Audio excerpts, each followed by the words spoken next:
SIR আবহে এর আগেও যে ছবি আপনাদের একাধিকবার দেখিয়েছি, এবার নবদ্বীপে সেই একই ছবি। রাস্তায় পড়ে রয়েছে রাশি রাশি ভোটার কার্ড।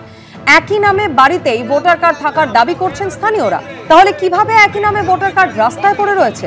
নবদ্বীপে রাশি রাশি ভোটার কার্ড উদ্ধারকে কেন্দ্র করে বাড়ছে রহস্য। রেখেছে আপনাদের সামনে সেই ছবি। রাস্তায় পড়ে রয়েছে এরকম রাশি রাশি ভোটার কার্ড। যদিও এই একই পরিচয়ের স্থানীয় বাসিন্দারা দাবি করছেন যে তাদের বাড়িতেই ভোটার কার্ড রয়েছে। ভোটার কার্ড উদ্ধার নিয়ে এমনই দাবি করেছেন নবদ্বীপের বাসিন্দারা। এলাকারই বাসিন্দাদের পুরনো নতুন ভোটার কার্ড কেন রাস্তায়?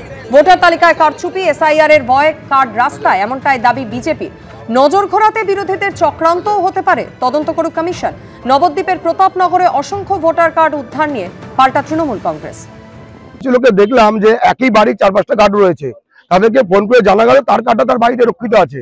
তাহলে তার বাড়িতে তার যদি কার্ড থাকে, তাই কার্ডটা ভুয়ো কার্ড। তাহলে এই কার্ডটা করতে গেল আমরা এই সঙ্গে সঙ্গে পুলিশকে জানিয়েছি, নবীথানা পুলিশকে ফোন করে জানিয়েছি, তারা এসছে। আমরা পুলিশকে বলতে চাই তার পূর্ণাঙ্গ তদন্ত করুক, কারা এই কার্ড ফেললো, কেন ফেললো, এবং 4 নম্বর ওয়ার্ডে কাউন্সিলরকে জবাব দিতে হবে তার ওয়ার্ডে এই কার্ডগুলো কোথা এলো। একদিন বিজেপি যে কথাটা বলতো যে এসআর হলে এই পুরো অনেক ভুয়ো ভোটার পাওয়া যাবে কয়েক লক্ষ, তার প্রমাণ নবদ্বীপে জ্বলন্ত উদাহরণ নবদ্বীপ, যে নবদ্বীপেও কয়েকশো ভোটার কার্ড পাওয়া গেল। হয়তো খুঁজে আরো বিভিন্ন সব ওয়ার্ডে হয়তো খুঁজে পাওয়া যাবে। মানুষ এসআইআর নিয়ে একটা আতঙ্কে রয়েছে, সেই আতঙ্কটার মানে মোড় ঘোরার জন্য হয়তো এটা আমার ধারণা যেটা, যে এটা বিরোধীরা একটা মানে নিজেরা চক্রান্ত করে জিনিসটা করেছে। আর এই ভোটার কার্ড বা বিষয়টা সম্পূর্ণ নির্বাচন কমিশনের আন্ডারে।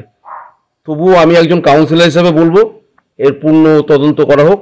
কোথার থেকে এতগুলো ভোটার কার্ড আজকে এই রাস্তার পাশে এইভাবে পাওয়া গেল, এর পূর্ণাঙ্গ তদন্ত চাইছি, তদন্ত করা হোক।